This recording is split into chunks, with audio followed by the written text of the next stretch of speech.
watching Black Ink Crew, and I'm just thinking about Ceasar and all of his life that is of fucking madness, you know?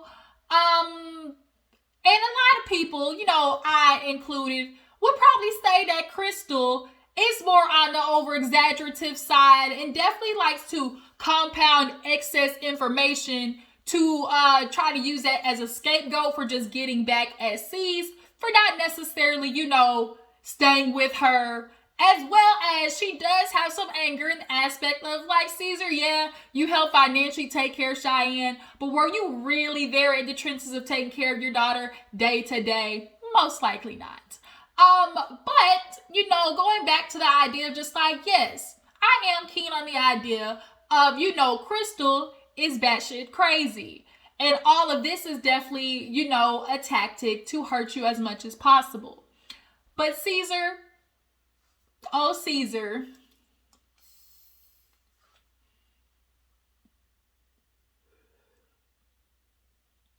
two truths can exist at one time, you know? And the other truth to this is you have blame as well. You might have been there for Cheyenne, and you have definitely grown y'all's relationship with each other, but that does not negate the fact that you have some, you know, qualms with your daughter that you're not really addressing. One, the fact that you're staying with a woman or continuing to be with a woman who trashed her on the internet, a teenager. And secondly, like, I'm sure she has some feelings about growing up and her father not necessarily being invested, you know, in her life, you know, day to day. Because, you know, you niggas like to go out here and be like, I'm a dad, but are you really in the child's life? You know, you pick and choose when you want to do it, and so you make up for it, you know, with little trips here and money here and there. And, you know, I get Cheyenne moved in with you, but Ceasar, you still owe that girl some apologies, point blank period. And that's where it's going to start in you getting your relationship back with your daughter. Okay? So if you haven't noticed, we talking about Black Ink Crew, New York, and then we're gonna get it to Chicago. But y'all, Ceasar, I have had it with every single episode. He's a victim in everything. Oh my God, people betray me, yo. My family, yo. We supposed to be family. You know, I got to deal with haters. People trying to take me down. I'm all alone. Who I'm gonna trust? Ceasar loves to play get victim. A lot of you black men do. But y'all never seem to, you know, contemplate or think about how you possibly input on the outputs of the mess that you're getting. Well, how do you contribute to the life that you have at hand? And Ceasar, I'm gonna need you to think about that a little bit more, possibly go over there down onto therapy so you can work this shit out and have a better relationship with your daughter. But let me start ringing on him and actually get into the episode, y'all. So if you're new to my channel, hey, how you doing? Appreciate you. You know, hit that subscribe button and let's go ahead and get into it. Y'all know what to do. Like the button, all that, tag, post, share, all that good stuff. So let's go ahead and get into the episode. As I was talking about Ceasar, he decides that he wants to do a press conference. He wants to address everything. He's tired of the slanderous, you know, defamation. You know, that's the rich lawyer word, you know, defamation as cease and desist, okay? So Ceasar decided he's basically going to hold a live and address everything. Everybody's at the shop just talking about it and how, you know, it's affecting Ceasar and, you know, what they think is best and how it's going to affect. Everybody has the same fucking question. How is this going to better your situation with Cheyenne? Ceasar's already in it too deep. He called the press conference, so there's not really no backing out now. So his mom, you know, she coddling him with the, I ain't never seen you do nothing wrong with Cheyenne. You know, it's like, yeah, you might have never seen, but I'm sure Cheyenne and Crystal would beg to differ. Mama, you might need to watch the first couple of seasons of Black Ink Crew to see how your baby boy was acting out here in these streets.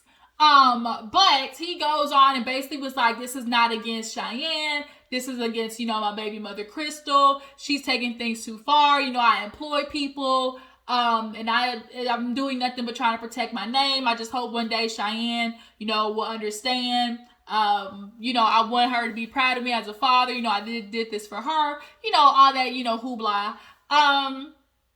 And we noticed Teddy, big old melted chocolate bar Teddy Ted, was too busy out there walking with Kimchi to be there for his, his family, his ace boom coon, his one and done. We're gonna ride back like the four flats on the Cadillac, that type shit. But where you at, Teddy? Teddy's point is understood, but you sure didn't let your cousin know that before, the press conference. Teddy moves foul, y'all. I just get this bad vibe from Teddy. He just gives me grimy, selfish. He just gives me like, I'll explain later. He's the ask for forgiveness instead of ask for permission type niggas. I just don't like Teddy. He disgusts me, honestly.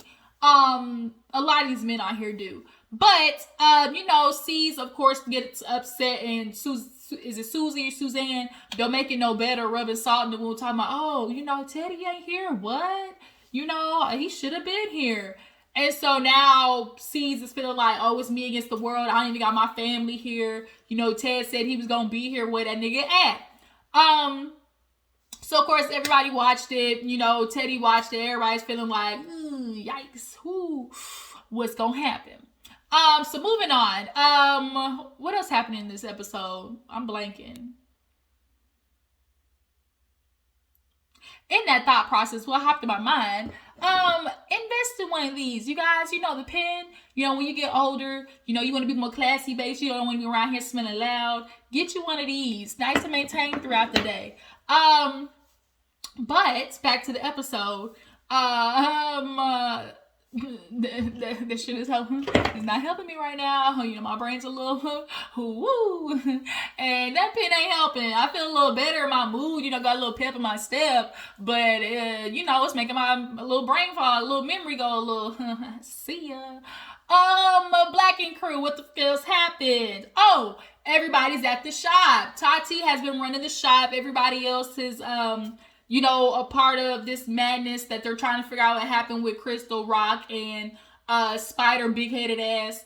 But they end up moving Crystal to another shop, basically, and a girl is there. She's tattooing, and Tati's talking to her, and basically the girl is running front desk, doing tattoos, and, I guess taking appointments. And so, I'm confused. Why don't y'all have people working at these different shops, C's?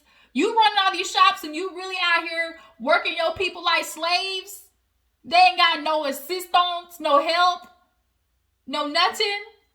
I'd be pissed off working front, back, and sideways of the damn shop. I need to get paid per position, Negro. But Tati's like, girl, I know it's hard. I did the same thing. I'm throwing a little barbecue at the house. Come on by. Tati wants to basically kind of have a day off for everybody because she going through shit. Everybody going through their own version of they hell. So yeah, Tati invites the girl or whatever. Crystal's like over rocking his bull. Spider and his bull. Rock, he wants to be all swole now because last season she basically called him a puss because he was allowing niggas to step up to him. And boy, Crystal, she got in his ass. So you let these niggas talk to you like that? How you think I'm gonna talk to you? I was saying, well, damn, Crystal, Rock is, he passive. That's okay. We get so used to having these hard ass thug niggas, and you be out here in the street, and your ass become collateral damage. I don't want to be hitting a freaking drive by while I'm out, get my little late night munchy snacks. I don't want to be out here get me a goddamn, chopped cheese sandwich, and next thing I hear is, do. Like, what the fuck? I'd be pissed off. But nonetheless, that shop, they're trying to figure out the shits. Walt kind of had his little segment. He talking about how life is a little bit better. He doing him. I've been on my comedy tour. And it's like, Walt, something's going on with you, bruh. Like, I see it. I know you keep trying to play off like, oh, you doing better. But Walt, you not doing better, boo. You not. I'm seeing right through it. And I get it because, you the funny cat. And that's what everybody hides behind humor. You might be going on your little comedy tour or whatnot. But clearly you still stressing. You might be, But that's okay. We just need you to heal and fix it, all right? Ain't no reason why you should be on Black and Crew this many seasons and nigga, you broke. Something's going on. Either you not negotiating your contract enough, you know, or C's Black Ink and VH1 over there is just getting you, just ripping you a new one on the back end. I'm just confused. Like, where are you messing up with the money? But yeah, so he's just like, you know, sees his family. I see what's going on. And I'm still going to reach out to him because that's my bro. Ceasar hears from him. He's surprised because he's like, you know, damn, I'm thinking Ted would have been there. But I got Walt here more from me than my own cousin. Like, what's going on? I'm feeling betrayal. This ain't what the guy do. And so they actually end up meeting. Walt meets Ceasar, and it's a little, you know, weird. And he checks in on, you know, like Ceasar was popping up. He was like, man, you know, just dealing with the shot. I just got to take it day by day. You know, I'm starting to get disappointed so much that I'm not even like, you know, surprised anymore. I'm not even hurt. It just is what it is. So Walt starts now going off on this tangent of, well, you know, I just want to be there for you, Ceasar. You know, of course, you know, I had my situation with the shop, and, you know, I'm not gonna lie, I did take that $400, you know, to help pay some bills, and I thought I was gonna give it back to you, but, you know, it just never happened. But, you know, that with that robbery shit, that's not me. You know that wasn't me, bro. You know that wasn't me. I don't know. Do y'all believe it was Walt? Do y'all believe it was Walt that broke into the shop and, you know, stole the big stuff? I believe the little $400 shit, but I can't see Walt taking $5,000. No, cause look, when a crackhead be cracking, you know, like Judge Mathis say, I know a crackhead when I'm gonna see a crackhead, bruh. You a dope boy. It's something going on with you, Walt. And you know, if you had the tendency to steal 400, you might have had the tendency to take 5,000. I don't want to believe that of you, Walt. I promise you, I really don't, cause I really fucks with you, Walt. But I can't say confidently that nigga, you ain't robbed that money. But y'all drop down in the comments. Do y'all believe Walt did it? Yay or nay? But yeah, so Ceasar's hearing him basically go off about himself. He's kind of like, man, what the fuck, yo? You know, Ceasar love that, yo. You know what it is, yo? Like, I'm sitting here, I'm thinking you actually coming to check on me, and you talking about yourself. And Walt's like, well, you know, I am, you know, checking on you. It's just, you know, I just want you to know, you know, I really feel some type of way about that. You know, I really apologize. He was like, man, you had all the time to reach out to me. He's like, Ceasar, I've been trying to reach out to you for 2 weeks. He like, nigga, it's a text message, you know? While if you wanted to reach him, you could have reached him now. But C's basically starts going, man, I'm dealing with this, got my baby mother on me. Like, when does it end? You know, my cousin, he tripping on me. And basically he tells Walt, you know, Walt, I love you, ain't no beef, but I can't have you here no more. Like, you know, excommunicated from Black Ink. And so basically Walt and Donna basically got their walking papers as of right now, but for some reason, I feel like they're going to pop up at the end of the season. Something like, I really feel like they're going to pop up at the end of the season. But, you know, Walt just basically talks about growing and being on Black Ink Crew. I loved Walt. Walt was one of my favorite people. He was just super funny in his laugh, but basically Walt got that pink slip. Now he about to be out here creating that PPP fraud like everybody else. Don't end up like Baby Blue. But yeah, so what else happened? Ted takes Kimchi out for a little daughter date or whatever, his little play date. Basically he's ignoring C's is pissed off about that. But you know, Tati has her little, you know, shindig at the crib, and everybody's there. Spider shows up, and you know, Puma's like, man, fuck this, let's not make it awkward, come on, let's talk. And so basically Puma's like, bro, Rock, you know, even though Spider went about the wrong way, we not gonna lie, you know, you have been showing up late to the shop, you know, you ain't been doing your best. And Rock's like, man, you know, I know, you know, I'm fixing it, whatever. And he's like, also too, you got a girl who's a spitfire. He's like, I get it, you know, my wife is the same way, but look, she gonna get you in some mess if you don't cut it out. He's like, you know, I'm working on her, you know, I'm working on her, okay? He's like, you know, little by little, we making it with Crystal. And so he looked at Spider, was like, Spider, like, bro, you ain't clear of blame either. You was doing too much. I personally feel like Spider for sure was, you know, taking it there. I feel like Spider was the one who kept just, you know, building it up and building it up. And Rock was basically just trying to match energy. So, you know, it became a dick swinging contest so he could show Crystal he ain't no punk no more. But they basically, you know, the typical, just, you know, dap it up, and call it, you know, call it kumbaya. He tells him about his jaw issues, health issues, and of course they talk about everything that's going on in their life. So Tati, after she gets her I am tattoo from C's, he's at the shop. He's like, man, I'm actually proud of Tati. She even came a long way. She's working the shops, I'm so glad of, who she is. And I just really would like to keep you, at, I'll keep you going at, Black Ink Crew or at Black Ink. And so she pulls him to the side. She feels some type of way about, basically him, giving her kudos when she's got all this happening behind the scenes. So she's like, man, see, I really got to tell you something.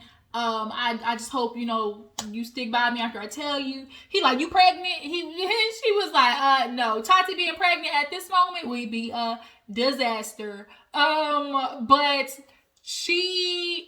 she was like, see, look, I done caught a case. I done caught some cases. He's like, a case? Or like, she's like,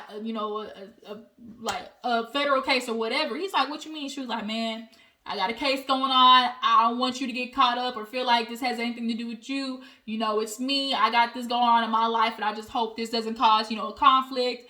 And C's handled it how that nigga should have, because had he started trying to, bash Tati after your history, oh no, pot calling kettle black. But C's knew what to do. He looked at Tati, was like, man, Tati, you good. Like, we all got going on in our life. I done been through some criminal troubles, okay, myself. So I'm just gonna be here to help lift you up. And so they basically was cool. So after that, we end the episode basically with C's finally pulling up on Teddy with his big old Michelin Man ass. He wide up here with no fucking hips. It don't make no damn sense. How you big up top and small at the bottom the way you are, bruh. I just can't with Teddy. I cannot. But he comes outside with kimchi, and Caesar's like, yo, what's up, bruh? Like, I ain't see you at the conference, nigga. You said you was gonna be there. You was gonna be there, be square. And then finally, Teddy was like, look, bro, I just couldn't get myself to do it the day of. I woke up and I was just feeling like, man, this ain't right. Teddy knew his ass wasn't going. He just ain't want to tell him because he knew C's was going to pop a lid. But like C said, bro, you could have just texted me, a couple of days ago.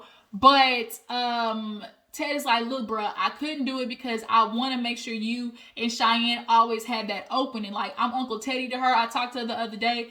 She was willing to go eat with me, and I feel like I need to keep that connection open to possibly in the future, help mend things with you guys. And Caesar's like, bruh, I get that, he's like, but you just should have told me. Like, I just felt like it was a betrayal. I'm like, there you go with that fucking word again. It's a betrayal. I got haters. People want to see me fall. Everybody's up against me. I'm supposed to have my family there. It's just like, Caesar, you're not always the fucking victim. You play a part in this, nigga. But at the moment, he's like, bro, the way Crystal acting, we just got to make sure Cheyenne knows that we love her. And had Cheyenne see me up there behind you, she probably would have been like, it's me against them type shit. And I don't want that. So he's like, man, what am I supposed to do? Like, who do I talk to? Like, what am I supposed to do in this situation? I'm damned if I do, damned if I don't. He was like, bro, you getting old. You got gray hairs in your chin. Like, we gotta figure this out. Like, we not no spring chickens no more. Y'all show not.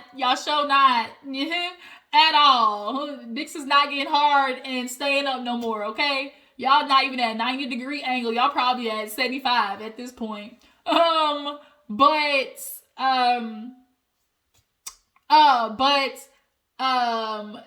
Teddy and C's basically talk about, like, how they gonna fix this in the future. I personally feel like C's, you need to apologize to your daughter. This is one of the things you just gonna have to eat. If you need to feel like the relationship is more important than you being right. Your daughter has a lot of pent up stuff that she needs to sort through. Crystal sure as hell ain't helping because We know Crystal is at home just blabbing at the mouth about C's ain't shit, or your daddy don't do this, you all types of stuff. We know that's the type of baby mama that Crystal is. So that's not helping either. And I think not only is Cheyenne have her feelings, but she's taking on her mom's, and she needs to navigate her way through that and sees you are going to have to just try to make up for where your shortcomings were with Cheyenne. Yeah, she might have moved in with you, and that's when y'all got close. You built this relationship, but all good is canceled out by bad so fast. Like, once you build, it's so hard to build trust after losing it. Building respect after losing it. And I think what the issue is Cheyenne has just purely lost respect for you. And that's worse than anything. And I know that because I have that same exact thing happening. When you lose respect for an adult or like an actual parent, it's just like, it's hard to come back from that shit without just the pure principle of like acknowledging that what the fuck you did had an effect on me. Right? And Cheyenne, I think needs to express that to Ceasar. And Ceasar, you need to be honest with yourself. You really do. There is just some things that I feel like you're in a little bit of denial about. Okay? You're in a little bit of denial. And you need to start with maybe take your ass on to Iyanla. Iyanla, can you bring your ass back? Okay? What we need is like the celebrity and the TV shows, and we need the celebrities to have they due diligence on, Iyanla Vanzant. Let's have C, Cheyenne, and, Krista come on. Let's have Peter, Tara, Amina, and the kids come on. For episodes. Let's have Kimbella and Joelle Santana, because Kimbella showed me her mind, worked out, because who gets an ass that fat? Like, the shit look like a dirty diaper. The shit look like it hurt, okay? I know she ain't wiping good. Damn it. Big ass booty for no reason. That would be good, y'all, watching Iyanla help these damn celebrities out, because bitch, they need it. Hell, maybe talking to Will and Jada with that shit show with her little entanglement ass. But yeah, Ceasar, it's just, you are going to have to acknowledge, like, it's not just about this one singular moment. This is a buildup, and your daughter deserves that. And don't let that girl that you with jeopardize it, because she's fucked up too. She needs to apologize to Cheyenne, because they did build that relationship. Both of them admitted like they were cool with each other. So it's time to take a hard look in the mirror, nigga. That's just what it is. But that was Black Ink Crew. Y'all tell me how you feel about it. I appreciate y'all for tuning in. I'm going to try to watch this Black Ink Compton, get back to you guys about that. Y'all make sure to follow my Instagram and Twitter. Y'all, speaking of, my old Instagram is back. So y'all make sure to follow my original and my backup. I'll put in the details below the video. But y'all woke up and said, oh my God, this shit is back. Okay, what? Look at God work. But yeah, y'all make sure to just follow my first and second Instagram just in case that bitch act up again. But I will check you guys later. Deuces.